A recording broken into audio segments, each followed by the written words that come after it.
मेरे विषयी मन को कोई भगवदानंद में लगा दे।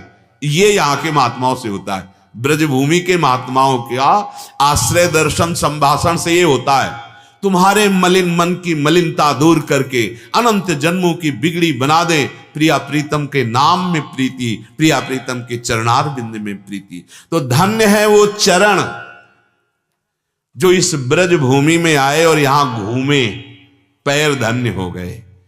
पादाम भोज श्री स्वामी जी के चरणों का स्मरण करते हुए विचरण कुंजास्तवई वालयान, आपकी इन कुंज वीथियों में विचरण करने का सौभाग्य। गायन दिव्य गुणास्तवई, वो इस रस जबान में दो इंद्रियां हैं, एक है कर्मेंद्रिय, एक है ज्ञानेन्द्रिय।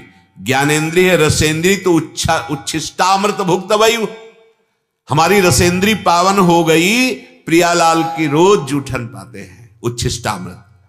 अब इसी में वाकेंद्री, तो कह रहे गायन दिव्य गुणास्तवैव रसदे, आपके गुण कैसे हैं, रसदान करने वाले हैं। हम वाणी से आपके गुणों का गायन करेंगे। बहुत बार प्रार्थना की है, श्याम श्यामा प्रगट, प्रगट अक्षर निकट, प्रगट रस स्रवत अति मधुर बानी, सो जुबानी रसिक नित्य निस दिन रटत, कहत और सुनत रस रीति जानी, ताहि तजी और गाओ न कबहू कछु, प्राण रमि रही हरिवंश बानी। ए कोई पद याद कर लो। हमारे वृंदावन के रसिक शेखर हितजू महाराज, श्री स्वामी हरिदास जी महाराज, श्री हरि व्यास देवाचार्य जी, श्री भट्ट देवाचार्य जी, श्री वृंदावन दास जी, श्री 42 लीला रचयिता ध्रुवदास जी महाराज, सेवक जी महाराज, बड़े बड़े महापुरुष प्रियालाल की दिव्य लीलाओं को देखते हुए लिख रहे। कोई पद याद कर लो, उसी पद को गुनगुनाओ। अगर आप परम सौभाग्यशाली माने जाएंगे यदि पूरी चतुरासी जी याद हो जाए, पर ना याद हो तो 2-4 पद याद कर लीजिए और गुनगुनाते हुए अपना कार्य कर रहे हैं। जो भी किसानी व्यापार नौकरी, अगर पद गुनगुना रहे, गायन दिव्य गुणास्तवैव रसदे, रसदान करने वाली है प्रियालाल की गुणावली। जैसे जैसे आप प्रियालाल के पदों को गाएंगे तो देख लेना, प्रारंभ में अनुभव नहीं होता, बस गुरुजनों की बात मानकर चला जाता है। जैसे प्रारंभ में तत्काल औषधि असर नहीं करती, वो जड़ से रोग को नष्ट करती है आयुर्वेदात्मक औषधियां, पर हम वैद्य पर विश्वास करके औषधि लेना प्रारंभ कर देते हैं। ऐसे ही हम रसिक जनों की आज्ञा का विश्वास पूर्वक पालन करें, फिर रस का स्वाद आ जाता है। अभी प्रारंभ में पहले हमारे मलिनता पापाचरण अनर्थ की निवृत्ति होगी, चाहे नाम जप से हो चाहे लीला गायन से हो। तो प्रारंभ में आप जहां पद गायन करोगे तो मन भाग गया, कौन सी पंक्ति कौन सा पद पूरा हुआ पता नहीं चलेगा, लेकिन गाते रहिए, एक दिन वही मन उन पंक्तियों में डूब जाएगा। आपको दिखाई देगा जो पद में है वही नेत्रों में झलकने लगेगा, विश्वास कीजिए। गायन दिव्य गुणास्तवैव रसदे, हे रसदान करने वाली लाडली जू, आपके दिव्य गुणों का गायन, क्योंकि आपके गुण भी रसदान करते हैं। ये रस स्वरूप है चतुरासी जी। श्याम श्यामा एक एक अक्षर में समाये हुए हैं, तो कौन सा रस बकाया रह गया। पश्यस्तवैव आकृतिम, ये बात थोड़ा कठिन है। जब आप उच्छिष्टामृत का पान करेंगे, आप प्रियालाल के पावन चरित्रों को श्रवण करेंगे, आप प्रियालाल के नाम का स्मरण करेंगे, चरणों का ध्यान करेंगे, वृंदावन ब्रज 84 कोष में भ्रमण करेंगे, प्रियालाल के दिव्य गुणों का गायन करेंगे, तब ये स्थिति आ जाएगी पश्यस्तवैव आकृतिम। ऐसा रूप हमारे लाडली लाल का है, बस वाणी की सामर्थ्य नहीं है।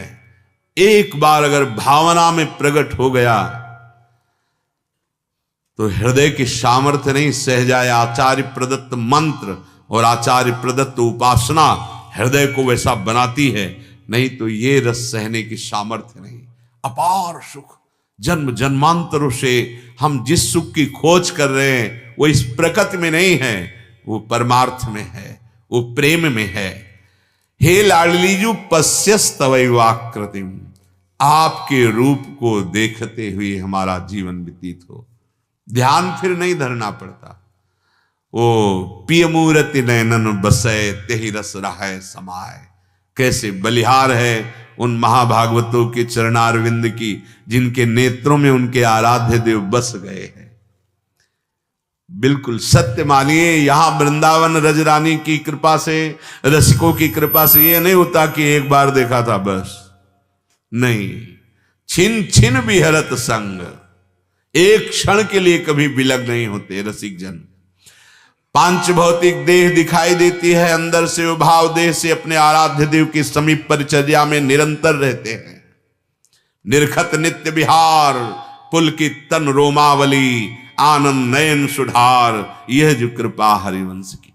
त्रपित न मानत नयन कुंज रंध्र अवलोकितन, यह सुख कहत बनैना, यह जो कृपा हरिवंश की। पर ये पश्यस्तवैव आकृतिम उसी को प्राप्त होता है। श्री राधे तनुवांग मनोभिरमलैः सोहम तवै आश्रितः। हे लाडलीजू, शरीर से, मन से, वाणी से निर्मल होकर मैं आपका हूं। क्योंकि जब हम उच्छिष्टामृत पान करेंगे, इनके चरित्र गायन करेंगे, इनके नाम का रटन स्मरण करेंगे, इनके चरणों का ध्यान करेंगे, इनके कुंजों में विहरण करेंगे, इनके गुणों का गायन करेंगे और इनकी रूप माधुरी का पान करेंगे, तो सब पवित्र हो जाते हैं। पहले तनु आया है, शरीर से अमलई, तीनों में अमलई लगता है। तन वांग मनोभिर अमलई, तन से भी अमल, मल रहित। तन का मल क्या है? भ्रष्ट क्रियाएं। बहुत पहली यही सीढ़ी है, अगर इस पे नहीं चढ़े तो ऊंचाई पर नहीं चढ़ पाएंगे। आपका चरित्र यदि भ्रष्ट है तो महापुरुषों के मुख्य वचन वो कह रहे हैं, आप कितना भी साधन भजन करें, आपको अध्यात्म की भूमिका नहीं प्राप्त होगी। करते रहें, जब तक आपके चरित्र का सुधार नहीं होगा तब तक आप ऊंचाई पर नहीं चढ़ सकते। ऐसा नहीं हो सकता कि आप भ्रष्ट आचरण करते रहे और आपकी भूमिका बढ़ रही है। ऐसा कभी नहीं हुआ, किसी का नहीं हुआ। जहां काम तहां राम नहीं, जहां राम नहीं काम। हम अगर कामनाओं में भ्रष्ट होते रहे तो हमारा तन अपवित्र रहेगा, चाहे हम जय बार गंगा स्नान करके आए। एक भगत जी थे, उन्होंने गंगा जी की महिमा पढ़ी। गंगा जी की महिमा का बहुत शास्त्रों में वर्णन किया गया है। स्नान करना तो बहुत ही बड़ी मंगलमयी बात है। अगर आप 400 कोस दूर से गंगा गंगा यो बुरुयात योजना नाम सतैरपि, सत माने 100, 400 कोस हुआ, सतयोजन 400 कोस। 400 कोस से गंगा गंगा गंगा गंगा, तो आपके पाप नष्ट हो रहे हैं। फिर आप गंगा जी का दर्शन करें, गंगा जी का स्नान करें और आपके पाप रह जाएं? नहीं, पाप की बात हो रही है। पाप प्रवृत्ति तो भजन से नष्ट होती है, ध्यान रखना। पाप की प्रवृत्ति बनी रहेगी। अगर आप गंगा स्नान कर रहे हैं और भजन नहीं कर रहे तो पाप की प्रवृत्ति पुनः पाप करा देगी। तो भगत जी थोड़ा पढ़े लिखे थे, तो शास्त्रों में गंगा जी की महिमा पढ़ी, तो रोज गंगा नहाने जाते थे। पर वो वैश्यागमन करते थे, और जब कोई भक्तजन उनसे कहता तो पढ़े लिखे थे, तर्क कर देते। गंगा जी ने सोचा ये मलिन बुद्धि वाला हमारी महिमा को कलंकित कर रहा है। देखो, सतमार्ग में चलने का मतलब सतमार्ग में ही चलना है। ऐसा नहीं कि हम नाम जप कर लिए, थोड़ा दान पुण्य कर लिए और पापाचरण कर रहे हैं। वो एक अलग बैंक है पापाचरण की, वो जमा होगी, और ये सुकृत अलग जमा होंगे, दोनों का फल भोगना पड़ेगा। पर गंगा जी या गंगा जी का नाम या जिनके चरणों से गंगा जी निकली उन हरि का नाम, ये दोनों को मिटाने के लिए है। शुभ अशुभ दुर्ग विध्वंसी बल तब जयति जयति जग उच्चरे, पाप और पुण्य दोनों नष्ट हो जाए और हम भगवदानंद को प्राप्त हो जाएं, अविनाशी सुख को प्राप्त